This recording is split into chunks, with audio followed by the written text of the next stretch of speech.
throughout the nation and around the globe. From his heart to yours, it's Dear James Live, bringing you intuitive insight, answers, and advice to your life questions.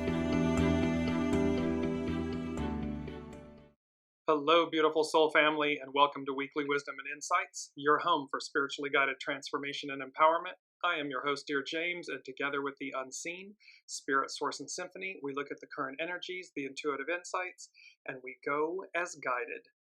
And at some point for this week's show, I just had to say to the unseen, stop.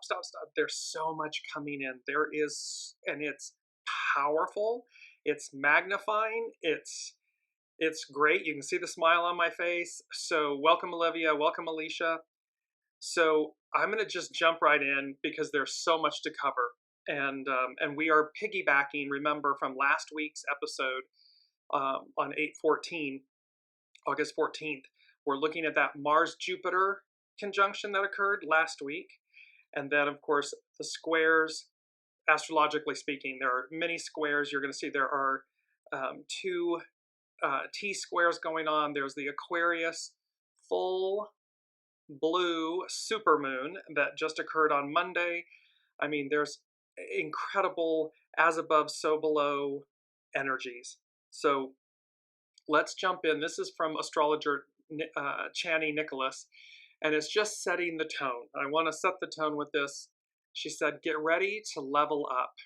This week's astrology comes in screaming, crying, and throwing wrenches in our plans, which means it also brings a lesson in patience, patient persistence.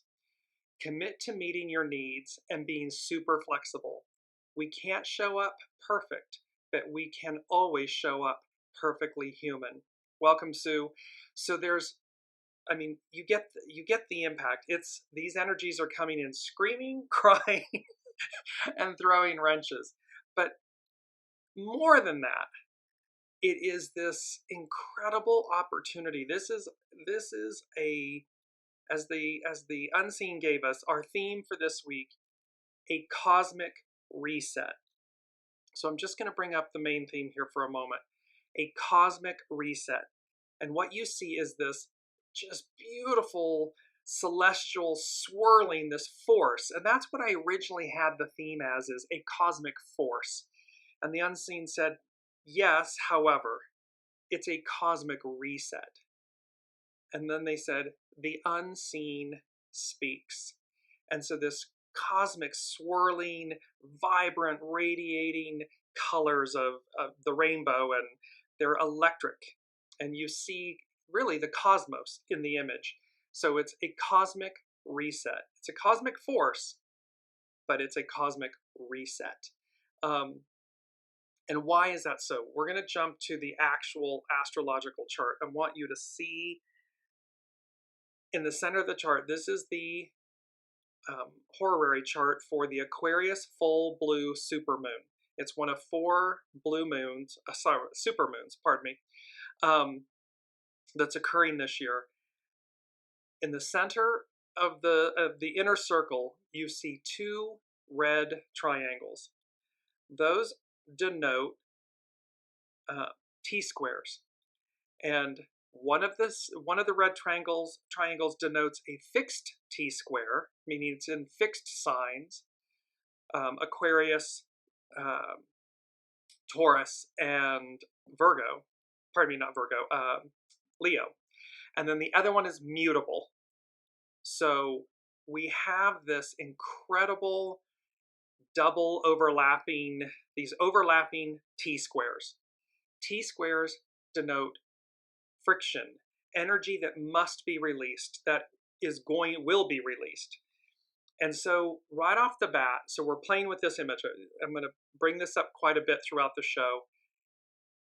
Double T-squares, one fixed in fixed signs, one in mutable signs. They incorporate 8 planets. Then you'll see as well the blue. There's a blue triangle and a blue line. Those represent trines and positive aspects. And they then bring in Pluto and Neptune. So literally all the planets are involved. And astrologically speaking, I'm shifting screens here for a moment to show you, on the 18th, the Sun and Mercury have their cazimi. On the 19th, we have the full blue supermoon. We have the double T squares that I've been talking about. And what the universe said, the unseen said, was double Dutch yow. Like these two T squares is a double Dutch yow. And remember, we had double Dutch a few episodes ago. And it says, a history of the game written by David A. Walker, the founder of the sport, traces the probable origins to ancient Phoenician, Egyptian, and Chinese rope makers. They plied their craft at rope walks, spaces 900 feet or more in length, usually near seaports. With a bunch of hemp around their waists and two strands attached to the wheel, the rope makers walked backwards, twisting the rope into uniformity. As the runners traveled the cluttered floor, supplying the spinners with hemp, they had to jump the twisting rope. To make their deliveries, they needed quick feet, lithe bodies, and good eye perception. Double Dutch. It's double Dutch jump rope. These double T squares on an Aquarius full moon, supermoon, blue moon. And so there's an act, it's like there's an act of Congress going on. Congress, as above, so below, but in the heavens, an act of Congress, an act of the unseen, just pouring forth change. This weaving, this twisting and weaving to bring about deliverance, advance. And of course, we've been talking about this since we began. This was all in November of 2021. It was about the return of the divine feminine. And so we've been talking about this. Now, along with double Dutch yow goes reality check hyphen new reality. So these energies are heightened, magnified. They are going to create a reality check along with a new reality. And last but not least, I saw this and it just clicked, and it said, legends unite. So legends coming together. So when we look again at this astrological chart, look at the heavy hitters, look at the players involved in these two T squares: Uranus, Jupiter, Mars, the Sun, Mercury, Venus, the Moon, Saturn. I mean, heavy hitters in these two T squares, legends. And then with, again, the trines and the sextiles in the blue, the other two heavy hitters, Pluto and Neptune. I mean, everyone's involved is the point here. Everyone's involved. And the first thing that the unseen said, and I'm bringing up this beautiful image, they said, tipping the scales of democracy, liberty, freedom forward. And here you have this beautiful image of Lady Justice blindfolded, because truth and justice, it's something we know. It's something innate in us. It is not manufactured. It is authentic. So, of course, the image of Lady Justice, she's blindfolded, because justice, in that sense, reveals. And then they're tipping the scales of democracy, liberty, freedom forward. So the unseen, the powers that be, the legends uniting, are tipping the scales of democracy and liberty and freedom forward. Remember, all of this is coinciding. Last week on the 14th, this week on the 19th, all of this is culminating and coinciding with the Democratic National Convention, where their nominee is a woman. And so you're going to see, we're going to bring in some of the astrology by Lauren in a moment, just setting the stage. With all of these energies from last week, so main theme last week, a potent moment in time. And potent, having great power, influence, and effect, and moment in time, the exact instance when something occurs or a snapshot of a particular situation or event. So we've got this week we've got a cosmic force, the unseen speaks, pardon me, a cosmic reset. See, the force, the reset, a cosmic reset. And then last week, a potent moment in time. Make no mistake, this is a very potent moment in time.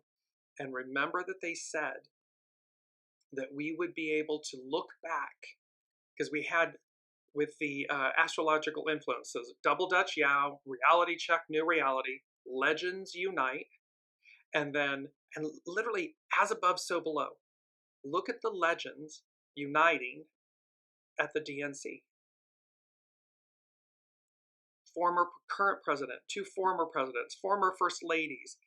There's these legends unite. And then we had SHAZAM. It was from the comic that's kind of used to indicate an instantaneous transformation or appearance, as if by magic, and KA-POW. And it's used to convey the suddenness of an action or an event. And the unseen was saying, this is this knockout blow moment. We will look back and see and recognize this moment is the moment, that moment, where it all, a tipping of the scales of democracy, liberty, freedom, forward, a cosmic reset. It's all about moving us forward. And so these energies, second thing from the unseen, they said, heightened sensitivities. You are absolutely going to feel it. You're going to feel these energies. Welcome, Gate Girl. You're going to absolutely feel these energies. And so it is something, a note that they're saying, heightened sensitivities, you're absolutely going to feel it. We're going to feel it. We're going to feel the emotion of it. We're going to feel the surge of it. We're going to feel this moment in time. Feel it. Because a feeling invokes a memory. It's long lasting. It's going to stay with us. It's the moment that everything changed. And this can, again, micro, macro, it applies to every individual. It will be that crowning, defining moment where things changed, where things advanced, where we were either, again, proactively or reactively moved forward. Depends on us. So let's go into, I want to take a quick look at the Astrology by Lauren. She does a beautiful write-up. It's astrologybylauren.com. And she said, we have 4 super full moons this year. One of them is also an eclipse. The Aquarius full moon on October 19th will be the first of these. Supermoons are a little bit brighter and can even appear to be larger than usual, especially as the sun and moon are rising and setting. These supermoons are magnificent and powerful. Creators of the king tides, they have influence over the affairs of the earth as well as mankind. The closest of the super full moons will be the October moon, but this moon on October 19th is powerful in its own right. Full moons can be revelatory. They disclose things and bring things to a head. This is when we experience the consequences and rewards of previous actions and decisions. This is what full moons do. The new moons initiate, the full moons culminate. This moon in Aquarius is also exactly square, unpredictable, and revolutionary Uranus, one of the ruling planets of Aquarius, further propelling us on the Aquarian wave of change. With Uranus in the wings, at cross quarters with the sun and the moon, it could feel like we are standing on a precipice somewhere between the past and the future. And there is no turning back. The unseen, tipping the scales of democracy, liberty, freedom, forward. So we're right, that precipice, we're somewhere in between, and yet there's no turning back.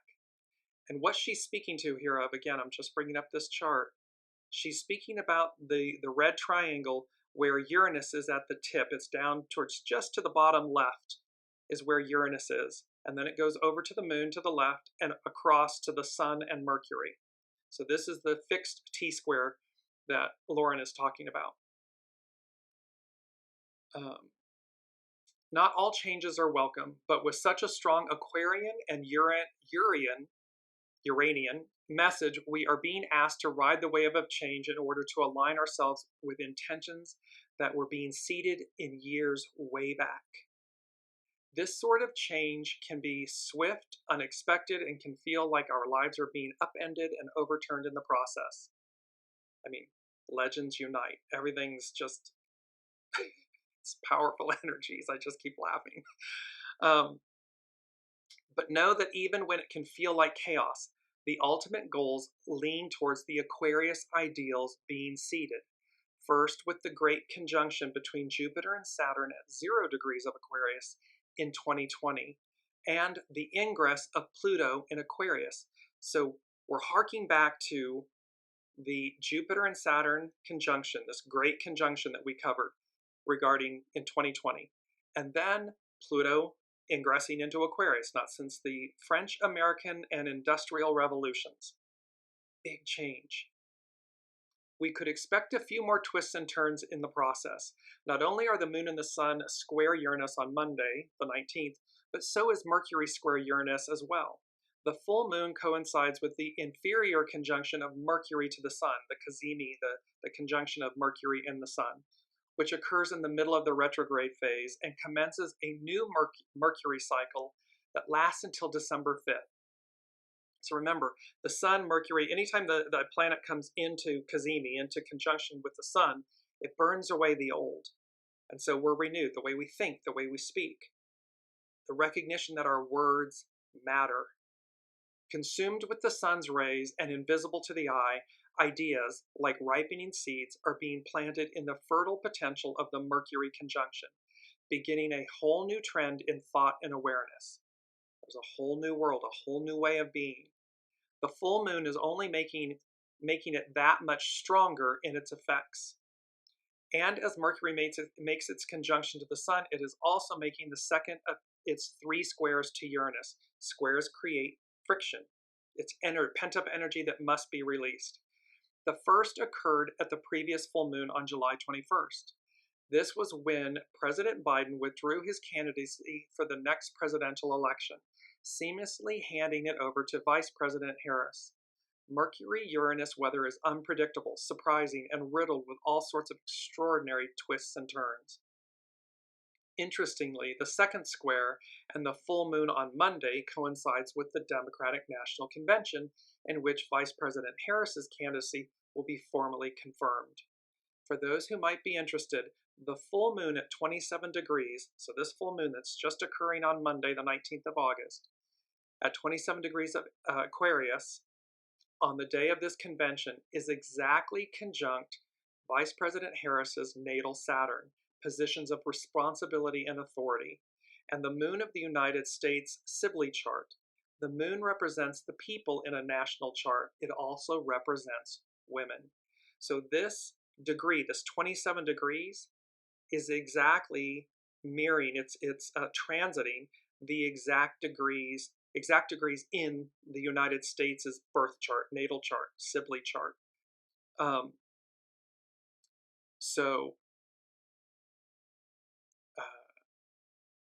On the same day, in our own lives, we should also be prepared for sudden twists and turns. No matter where you are, plans can change, circumstances change, and it would not be surprising if you find yourself at a juncture in which you are adjusting to sudden recent changes, are becoming aware of changes that are being made, or are preparing for changes that are going to occur in the future. You keep hearing the word change, future, forward, advance, unexpected, micro, personal lives, individual lives, macro, the whole of the whole. On the same day as the full moon, Jupiter and Saturn perfect the first of 3 squares. This is important for so many reasons. So these legends uniting.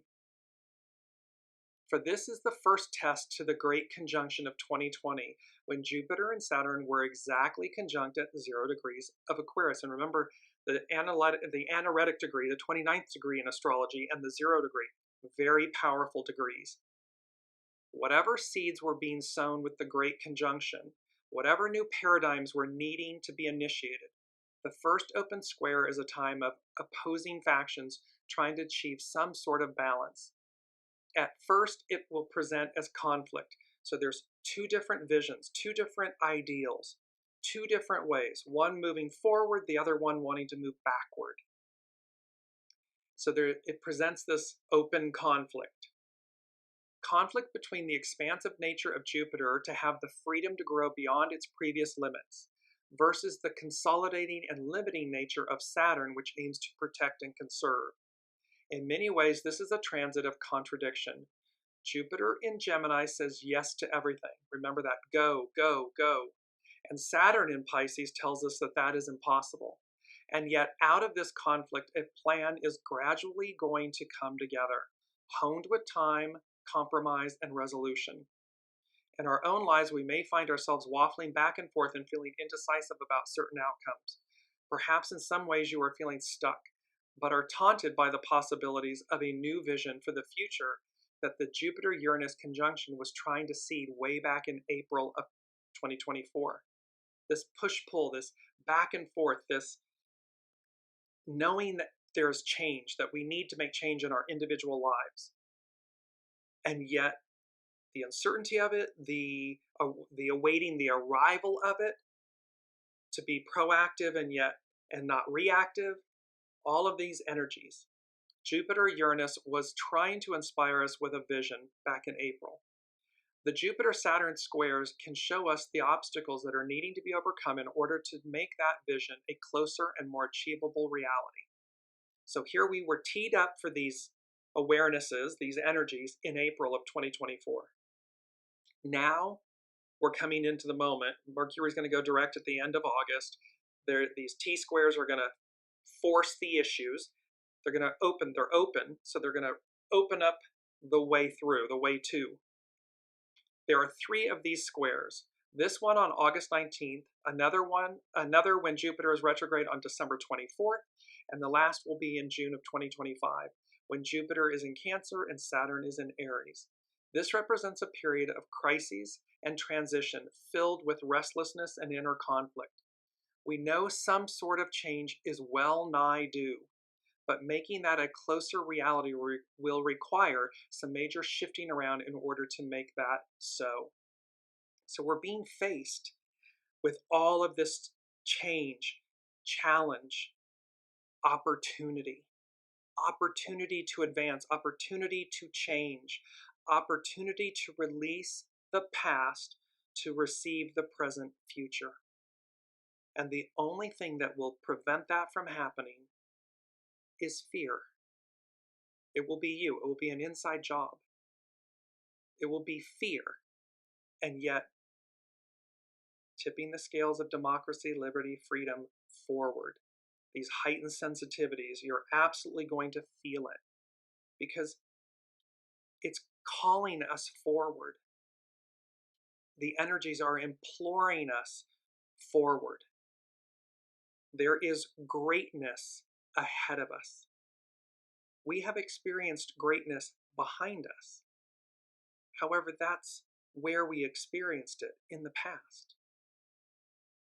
So we don't need to go back to recapture it. We don't need to go back.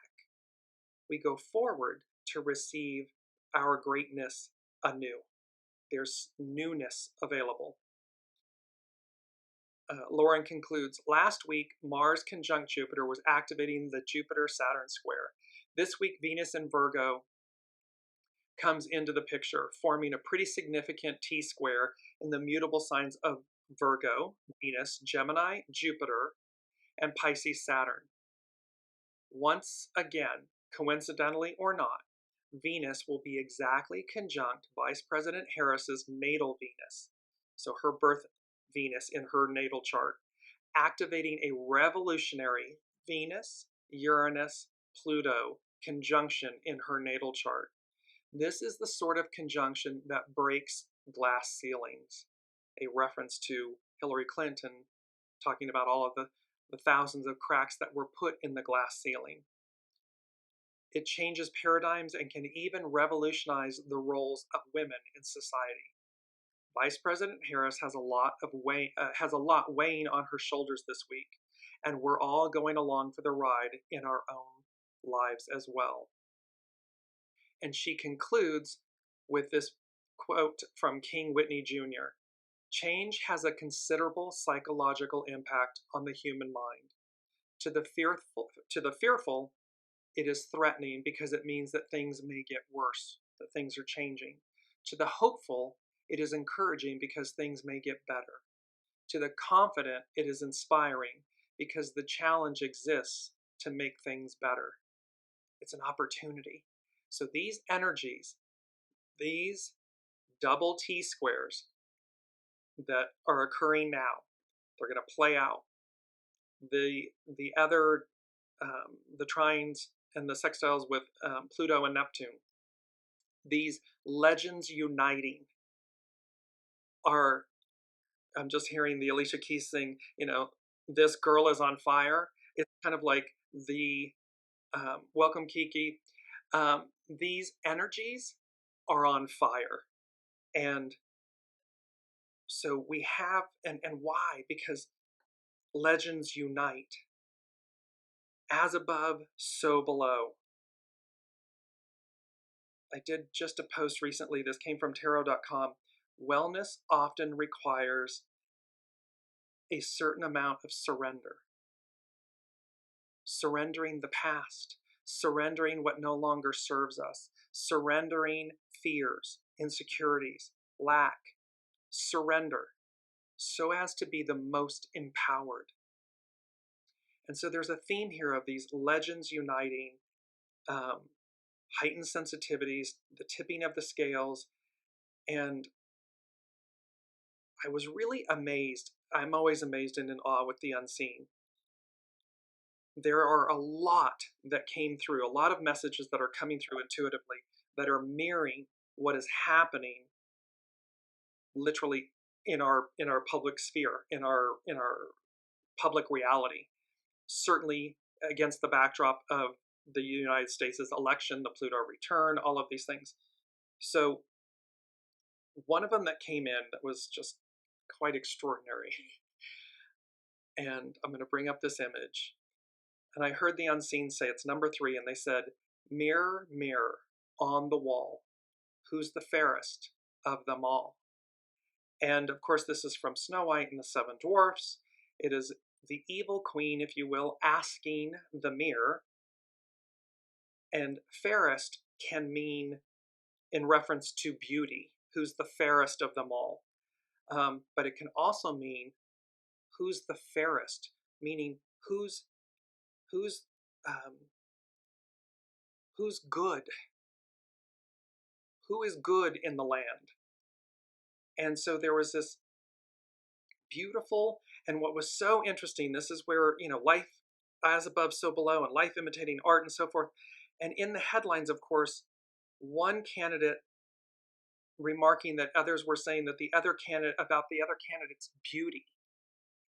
And this candidate saying, I'm far more beautiful than she.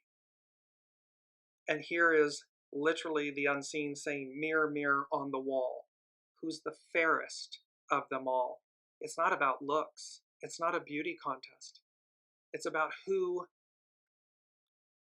at their center is decent and good and fair, has empathy and compassion, is in service in a higher calling, who's in service to the whole, to the people.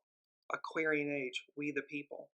And this was the message that the unseen, and it just, again, mirrored literal events occurring in real time. It's amazing to me that that's... So let's piggyback that to number 4 from the unseen. I heard the lyrics that started playing, and I finally realized that it was the song. It's from 1954 by the Chordettes, and it's the song Mr. Sandman. And, Mr. Sandman, sing me a tune, or so forth. I don't have the exact lyrics. It's playing in my head, but the lyrics are playing in my head. In a DreamWorks animation movie called Rise of the Guardians, the Sandman plays a very prominent role. And so just to give you a quick, the plot of Rise of the Guardians, animated movie by Paramount Pictures and DreamWorks Animation. Jack Frost emerges from a frozen pond with amnesia and finds himself invisible to the mortal realm. 3 centuries later, the Man in the Moon alerts Nicholas St. North of the resurgence of Pitch Black, Pitch Black is the boogeyman, who threatens to unleash nightmares upon children. North rallies his fellow guardians, E. Aster Bunnymund, Sanderson Mansnoozy, and Toothiana. So in essence, the Easter Bunny, Sandman, and the Tooth Fairy. And they discover that Jack has been chosen to join their ranks. Transported to the North Pole, Jack is told by North that every guardian has a center, which is something they foster in children. Jack knows nothing of his center and resists the call to become a guardian. So, mirror, mirror on the wall, who's the fairest of them all? And then Rise of the Guardians, legends, Santa Claus, the Tooth Fairy, the Easter Bunny, Sandman, all coming together, legends coming together, Jack Frost coming together to oppose darkness, the boogeyman. Ultimately, the children's dreams prove stronger than the nightmares, who turn on Pitch and drag him into the underworld. Jack finally accepts his place as a guardian, the guardian of fun, so the guardian of joy. So the unseen is saying to us in this, a cosmic reset, the unseen speaks, that legends are uniting to overcome darkness, evil, those that seek to snuff out the light. And that, like in the movie Rise of the Guardians, what's required? Like Jack Frost, what's required? We all need to look within, and we need to see what's at our center. Who are you? Who am I? At my center. Not what my ego mind personality tells me. Not what society tells me, or the masks, the identities, the labels, the scripts, the stories that I've told myself. Soul source connection, my soul. What's at my center?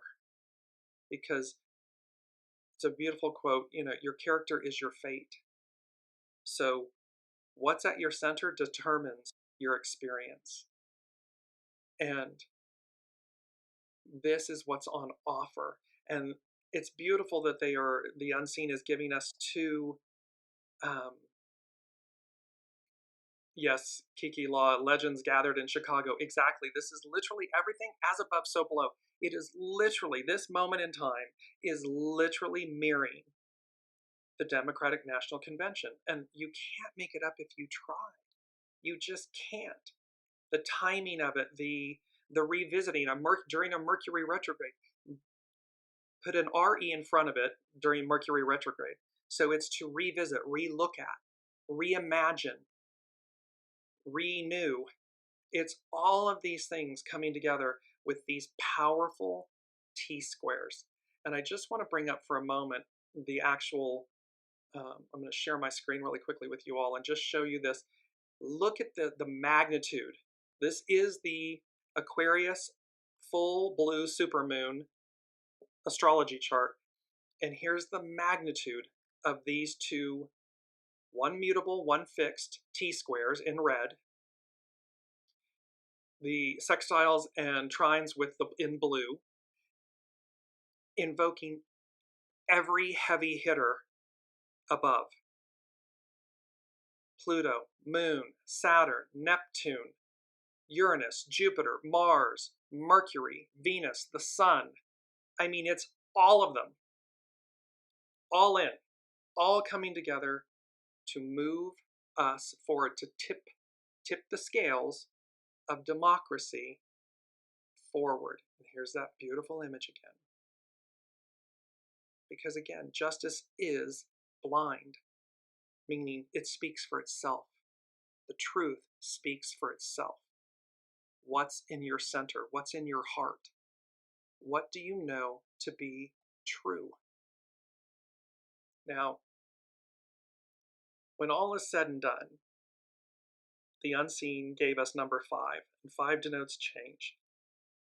And I heard the song, the lyrics, I can see clearly now, the rain is gone, which means that these energies from last week, the Mars-Jupiter conjunction, all of these squares, these double T squares, all of this, the Aquarius, it's an Aquarian full blue supermoon, all of these energies are going to clear away the cobwebs. They're saying the clear away the cobwebs and the sorrows. It's a song. It's another song playing in my head. I can see clearly now, the rain is gone. It's by Johnny Nash. So this is, it's not only what's on offer, it's what's happening. It is absolutely what's happening, what's occurring. And again, you're seeing people at the DNC that used to be affiliated with the opposition, with a different movement and so forth. And they're literally saying, when I stepped away from the vacuum, I could see clearly now. I could see where I was sucked in, wrong. So think of, again, Rise of the Guardians, pitch black, and how, because in the movie, he's snuffing out all of the hope, all of the light, all of the joy, all of the faith, all of the love. And what was required? They all had to go back to their center. They all had to look. Jack Frost had to look. Jamie, who is a main character in the movie, had to look. He was the lone holdout. But it only took one to restore the light. Because that faith and that hope and that determination rippled out. And so this is what is on offer at this moment. Now, number 6, and we've had this before, however, it was number 6, it denotes spirit and service, and the unseen said, and it is our mantra. So it's both our mantra and it's what the unseen said. And here's the image. The statement is, peace be with you. And you see this beautiful image because the color of these energies is pink. The unseen was very clear. The energies are pink. And in the image, you see all of these birds, kind of purpley horizon and so forth, and then pink sky with all of these birds. Birds denote spirit, the unseen speaking, communicating with us. So here, our mantra, peace be with you. It's number 6 from the unseen, peace be with you. This is by Bethany Barrett on BibleStudyTools.com. And she said, the Gospels record the visits Master Jesus made to many people after the resurrection, including 1 to 11 of his disciples. There he said many things to them, including the phrase, peace be with you. He repeated this phrase several times. It was a common greeting among the Hebrew people during that period of history, but it also had significance when Master Jesus said it after the resurrection. He was both greeting his friends and encouraging them that God's peace would be with them at all times. The Hebrew word that was commonly used for this greeting and is still used today is shalom, which is often used for hello and goodbye. The chapter commonly organized in the Bible as John 20 recounts the resurrection of Master Jesus after he died on the cross for the sins of the world, and several of his appearances to his followers. The passage where the phrase is found 3 times is when he makes himself known to his disciples, including the 11 remaining who were most close to him. The Bible recounts he first said it as a greeting. He issued it both as a greeting, but probably to assure them as well. During his first encounter, he entered a room despite the doors being locked. That statement, he entered a room despite the doors being locked. He, Master Jesus, after the crucifixion, the resurrection. The point here, peace be with you, is that the unseen God, Allah, Buddha, the all that is, the Father, is always with us. And the proof of that is that the doors were locked. So where our lives, where our ego, mind, and personality, we may be shut off, doors are locked, no entry. The Father is still with us. The Holy Spirit is still with us. Your soul source connection is still with you. It's still with us. It can never be extrapolated from us. Never. It cannot happen. So he entered a room despite the doors being locked. On the evening of that day, the first day of the week, the doors being locked where the disciples were for fear of the Jews, Jesus came and stood among them and said to them, "Peace be with you." To show them he was himself, and probably to calm them down, he showed them his nail-pierced hands and side and the scars he still bore. The second time he said it, he began instituting the Great Commission and did an act which was the precursor to Pentecost. At Pentecost, you see the images, they're gathered, and baptism by fire, illumination, the flames, the Holy Spirit descending upon them in Pentecost, and it illuminates, it expands them, it awakens their divinity. When Master Jesus had said this, he showed them his hands and his side. Then the disciples were glad when they saw the Lord. Jesus said to them again, "Peace be with you. As the Father has sent me, even so I am sending you."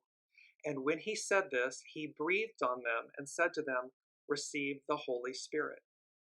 When Jesus said, "Peace be with you," in that second time, he more than likely was indicating the Father's peace was going to be with them in a more permanent and sustainable way after he ascended. At this moment, he gives them the Holy Spirit and begins the process of instituting the church. This moment did not formally give every believer the Holy Spirit, just the disciples present in the room. However, it did empower the ones there to begin acting in his name. The Holy Spirit is also called the Comforter in many translations of the Bible into English, because it is God's permanent presence in the believer bringing peace.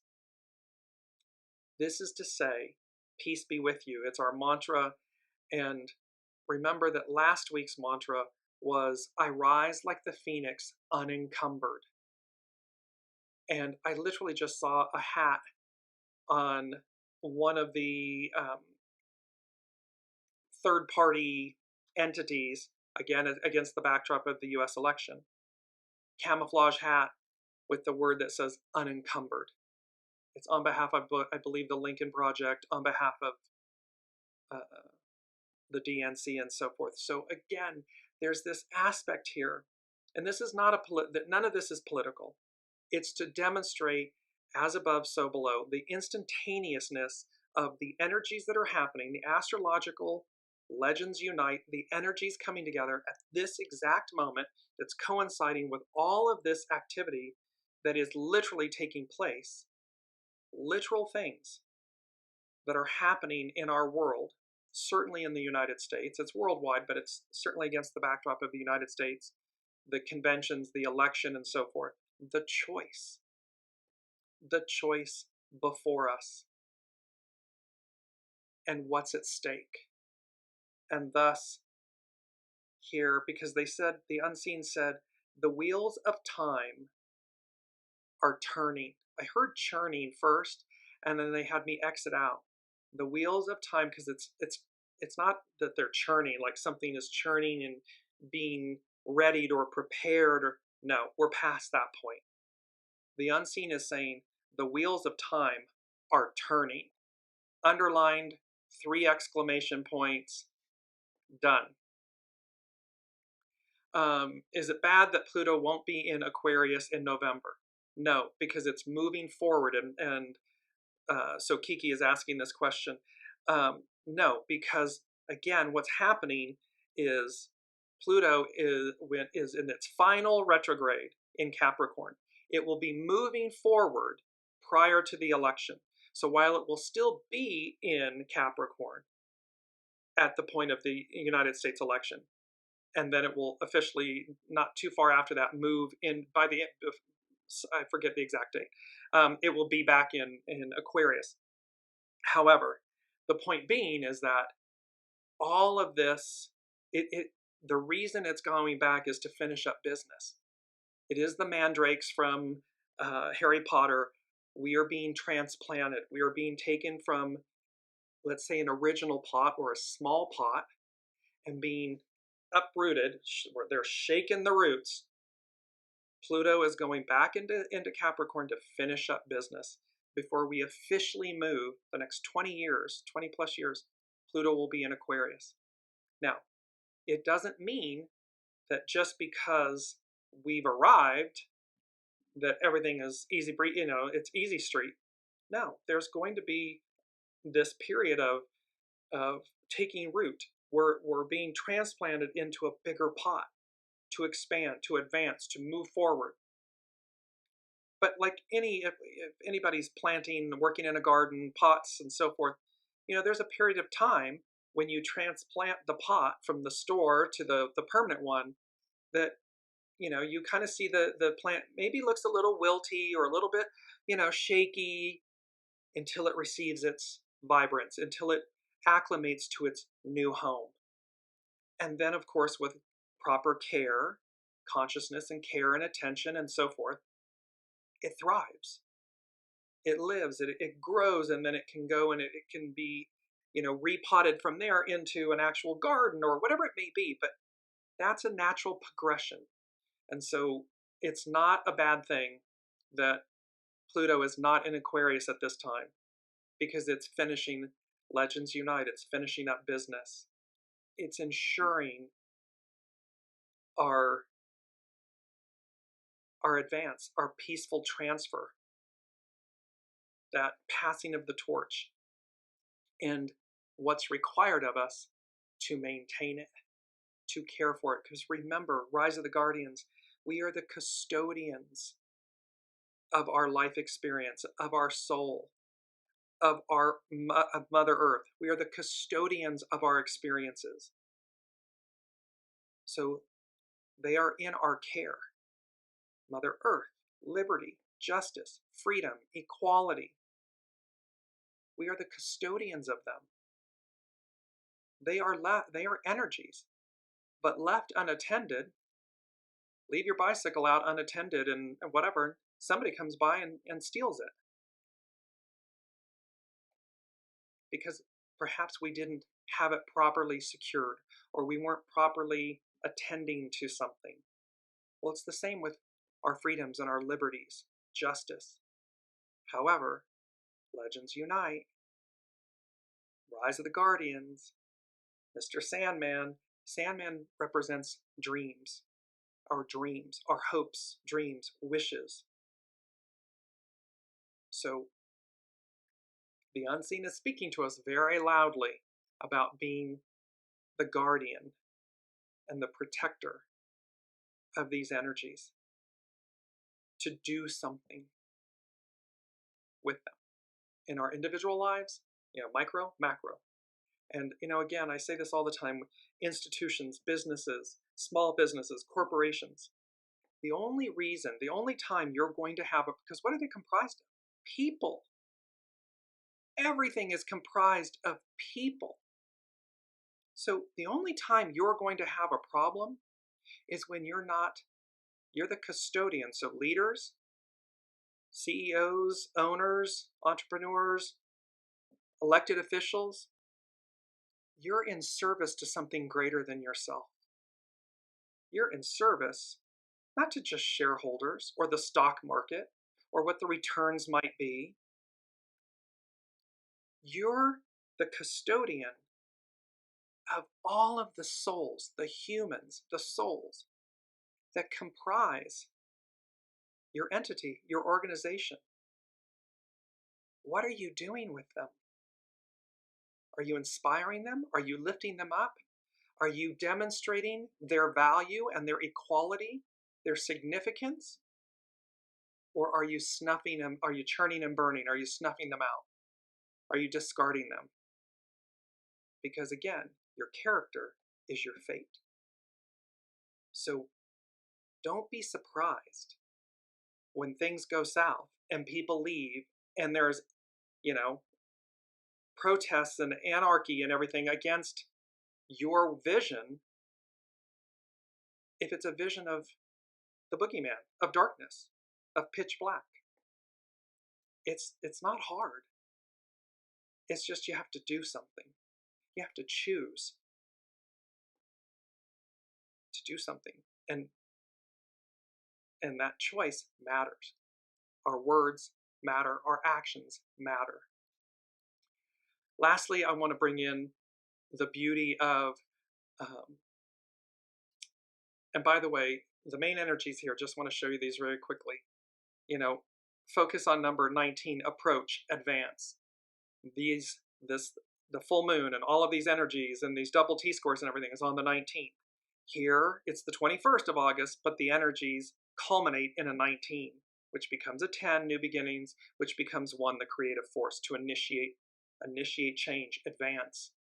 So again, you can't make all of this up if you tried. It's incredible. It's powerful. I'm hopeful that it is inspiring, that it inspires you to look within, that it inspires you to look at your shadow. Remember, we don't kill it, we don't eradicate it, we purify it. We harness the power of the shadow to purify the light and the void.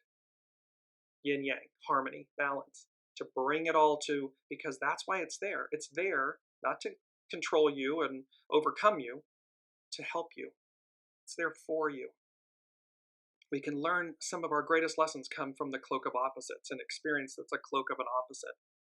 So something very challenging, but the challenge is an opportunity, and everything's a choice. Okay, so here Uranus at the apex of the chart, of this full moon chart. Uranus, a woman past her, quote, change of life, experiences a new love. Keynote, man's capacity to rise in consciousness and feelings above biological limitations. Again, it's been recently in the headlines. Can't make this up. Women, post-menopausal women are only, their only value is to be a grandmother, if you will. So a woman past her change of life, the Democratic candidate is a woman past her change of life, experiences a new love. Man's capacity to rise in consciousness and feelings above biological limitations. Whenever this stage is brought to a person's consciousness, the indication is that he or she should freely open his or her mind to the possibility of new beginnings. Ideally, the new beginning should imply a more mature response to the new possibility of experience. So it's about new beginnings. It's about possibility. It's about maturity. It's about value beyond a moment in life where virility, if you will, meaning childbearing years, whether it's male or female. Look at President Joe Biden. Ageism. Is there still value? Is there still honor and value and integrity and decency on offer past a certain age? Of course there is. And this also, the passing of the torch from one generation to another, reinforces new beginnings. It's cyclical. Our lives, generations, They're cyclical. And so one releases from Piscean patriarchal era to Aquarian matriarchal era. There is a handoff, a torch being passed. That's what's occurring here. Both the moon and the sun on the T-square and the full moon, they're opposite of one another, both have trees involved in the Sabian symbols. This is from Dane Redyear's An Astrological Mandala. The moon, a tree felled and sawed to ensure a supply of wood for the winter. The keynote, knowledge and skill used in its natural surroundings for the satisfaction of basic vital needs. This symbol refers to the efficient use of natural resources for ensuring man's well-being. Such a use is based on intelligent foresight. This is the beauty. Intelligent foresight, new beginnings. It's meaning we only take what we need. Remember, when the Jews were wandering through the desert for 40 years and the manna was being brought out of nowhere, it was very clear you only took what you needed. If you didn't, it's written in the Bible many times that any leftovers, if you will, of manna spoiled immediately. So you only took what you need. A tree felled and sawed to ensure a supply of wood for the winter. Intelligent foresight, being able to see the future, being able to see what's before us, the opportunities. So new beginnings, intelligent foresight, and then with the sun, many little birds on a limb of a big tree. And remember, trees, they provide oxygen. They are the standing ones. They're known as the standing ones that bear witness. Both of these symbols, these Sabian symbols for the sun and the moon, have to do with trees. The keynote, a wide and perhaps confusing openness to a multiplicity of inspiring potentialities. This is the sun, the life force. This symbol brings us the results of the two preceding ones, meaning the two preceding symbols in Leo 26 and 27. We should try not to be overwhelmed with potentialities, yet should enjoy the wonderful lightness of feeling this may bring after perhaps many days, months, or years of frustration or darkness. So in other words, not to get carried away in the possibilities or overwhelmed with the potentialities, but to recognize the birds, many little birds, on a limb of a big tree. It's not a sapling. It's not somewhere in between. This is a mature, big tree on the limb of a big tree. And thereby, what this is saying is, see, after years of frustration or darkness, there's light, there's potentialities. Just don't become overwhelmed by them. Harness your life force. Stay focused, stay grounded, stay open to receive, soul source connection, and that will deliver you. That will deliver us. It's not to be distracted. We're not to be distracted. We're not to be, when they say throw something at the wall and see what sticks. No. Your soul source connection will guide you perfectly true north. Here's Mercury. And this is the fixed T-square. I'm going to get through these other two very quickly. So Mercury, the luminescence of dawn in the eastern sky, the exalting challenge of new opportunities at the threshold of a new cycle. While the rainbow marks the end of the crisis, early dawn indicates the real beginning of the new period of activity. In the biblical symbolism, Noah plants his vineyard. He begins to teach the secret doctrine, which he inherited from those Ben Elohim, sons of God, who had not been sucked down into whirlpools of materiality. After the, quote, peak experience in which we touch our, quote, divine potentialities comes the struggle with everyday problems. So after the euphoria, after the initial deliverance, after the exiting of Noah's Ark, the renewal, comes the everyday issues. But at first, the state of deep inner exaltation remains with us. We are aglow with its promise. The way we think, the way we speak, the words we use. This is Mercury. It's a Sabian symbol for Mercury. The crisis and the blessings it has brought to us are relatively unusual events. Every day has its dawn, which we should meet with a pure heart and a clear mind. Alpha dawn and Omega, the concluding peak experience, are opposites yet the same. The key word here is illumination. So this fixed T-square, the Sun, Mercury, Moon, Uranus, are offering illumination, not be overwhelmed with potentialities, intelligent foresight, and new beginnings. It's fixed, meaning fait accompli. It's happening.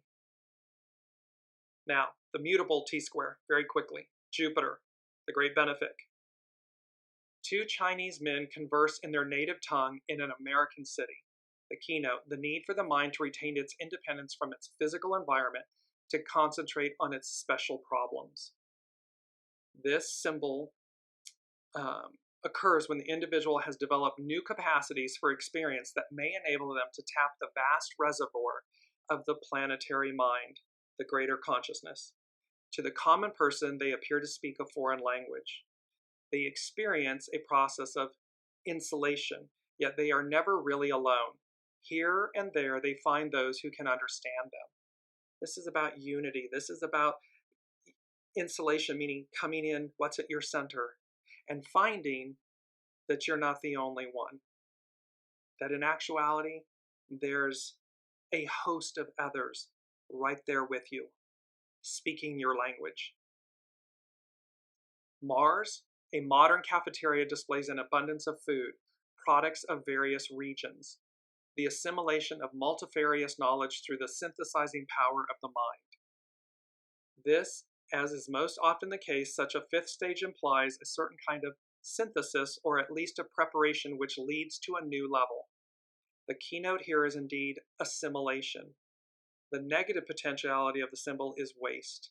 So assimilation meaning uniting, coming together, unifying our parts and our pieces. It's Mars, it's the initiator. The numbers today come down to a 1. So it's, or when you choose not to, it's waste. It's represented by waste. Last but not least is Saturn and Venus. In a gigantic tent, this is Saturn, in a gigantic tent, villagers witness a spectacular performance. This is literally coinciding with the DNC, the Democratic National Convention. This, in an arena, citizens witness a spectacular performance. The keynote, the collective appeal of a well-staged and exciting display of skill and or oratory, public speaking. At this stage, the individual person and the collectivity are brought together in a significant performance which subtly strengthens the communal spirit directly or indirectly. The implication of the symbol, whenever it is found operating, is that the time has come for the individual to dare to present themselves and their works to their community for applause or for the purpose of attracting a following. What is suggested is public self-dramatization. There is an ideal, there is a vision, there is a way forward, and that is being put forth.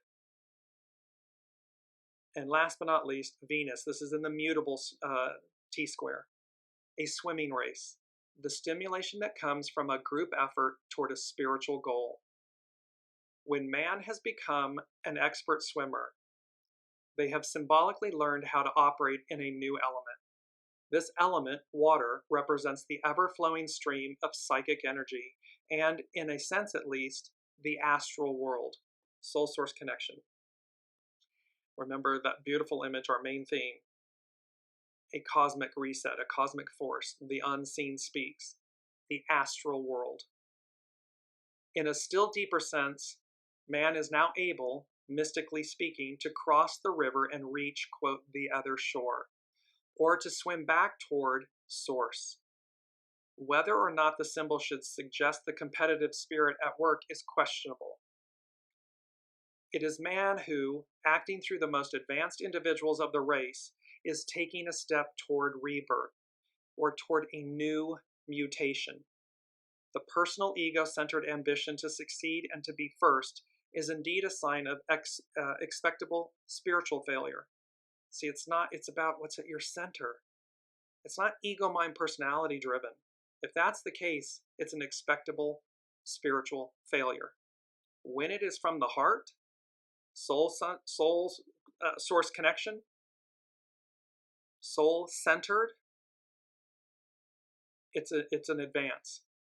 At this fourth stage, we are confronted with a problem of interpretation. Is not ambition a subtle form of deviation under the pressure of ancient karma, and the competitive spirit so valued by our civilization a sign of failure to understand the deeper reality of existence? What is needed is emulation. This is our key word, emulation. And emulation, the process of imitating or copying something achieved by someone else and trying to do it as well as they have. The ambition or endeavor to equal or excel others, as in achievement. The point here is, again, you can't fake authenticity, heart, empathy, compassion, truth. You can't fake those qualities. They're real. They speak for themselves. They speak with no words. They're demonstrated. And so this keyword of emulation, along with the SABIAN symbol, which is Venus, that demonstrates Venus, the divine feminine. So in essence, you can't fake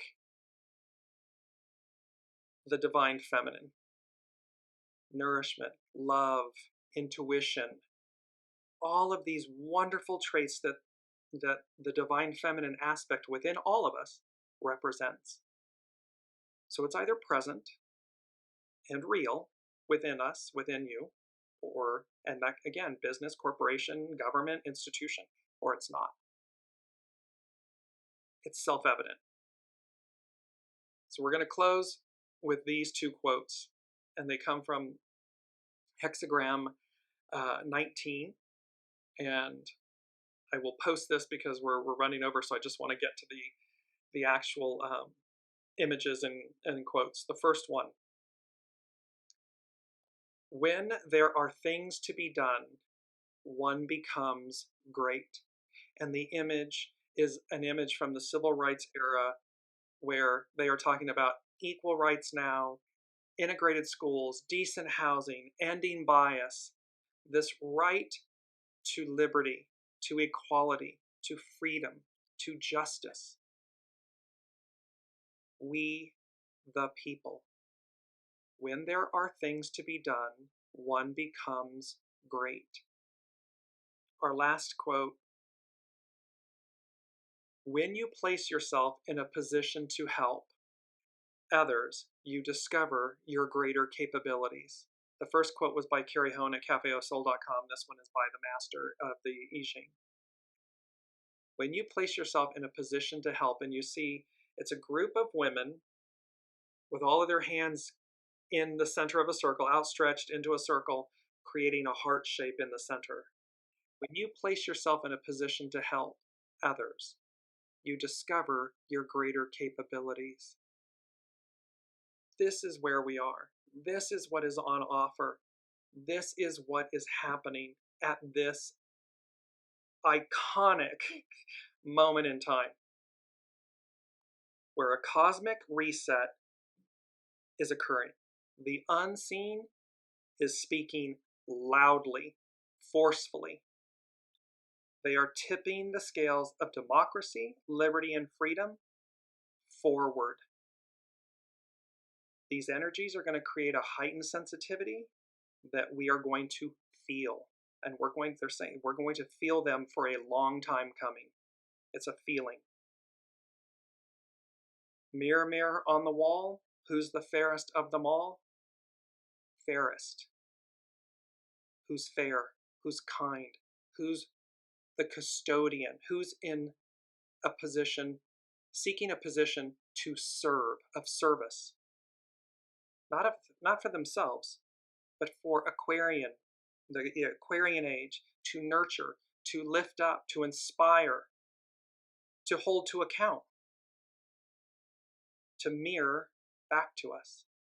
And it wasn't the evil queen who was the fairest. It was Snow White. Mr. Sandman, Rise of the Guardians, and the Sandman, Hopes, Dreams, and Wishes, is the guardian of dreams and is the oldest guardian, the deliverer of dreams. But the Sandman is the oldest guardian. So these legends unite. They're coming together, the custodians of liberty and freedom and justice and equality, coming together to advance us, to move us forward. At the end of it, number 5, I can see clearly now, the rain is gone. So things that are clouding our judgments, clouding our minds, will be removed. What you do with that is up to you. And last but not least, as Master Jesus said, peace be with you. Until next week, we will see what's happening. Be well, be kind, be inspired. Do not overwhelm yourselves. Just keep walking, keep connecting with your soul source connection, and keep taking the next step. And eventually, ultimately, I can see clearly now, the rain has gone. You'll see clearly, and you'll know that spirit, source, God, Allah, Buddha, the all that is, however it speaks to you, peace be with you, is ever present, is always with you, and is delivering us forward. We'll see you next week. Love you all so much. You've been listening to Dearjames Live. Gain intuitive insight, answers, and advice to your life questions, and so much more by tuning in next week and visiting Dearjames.com.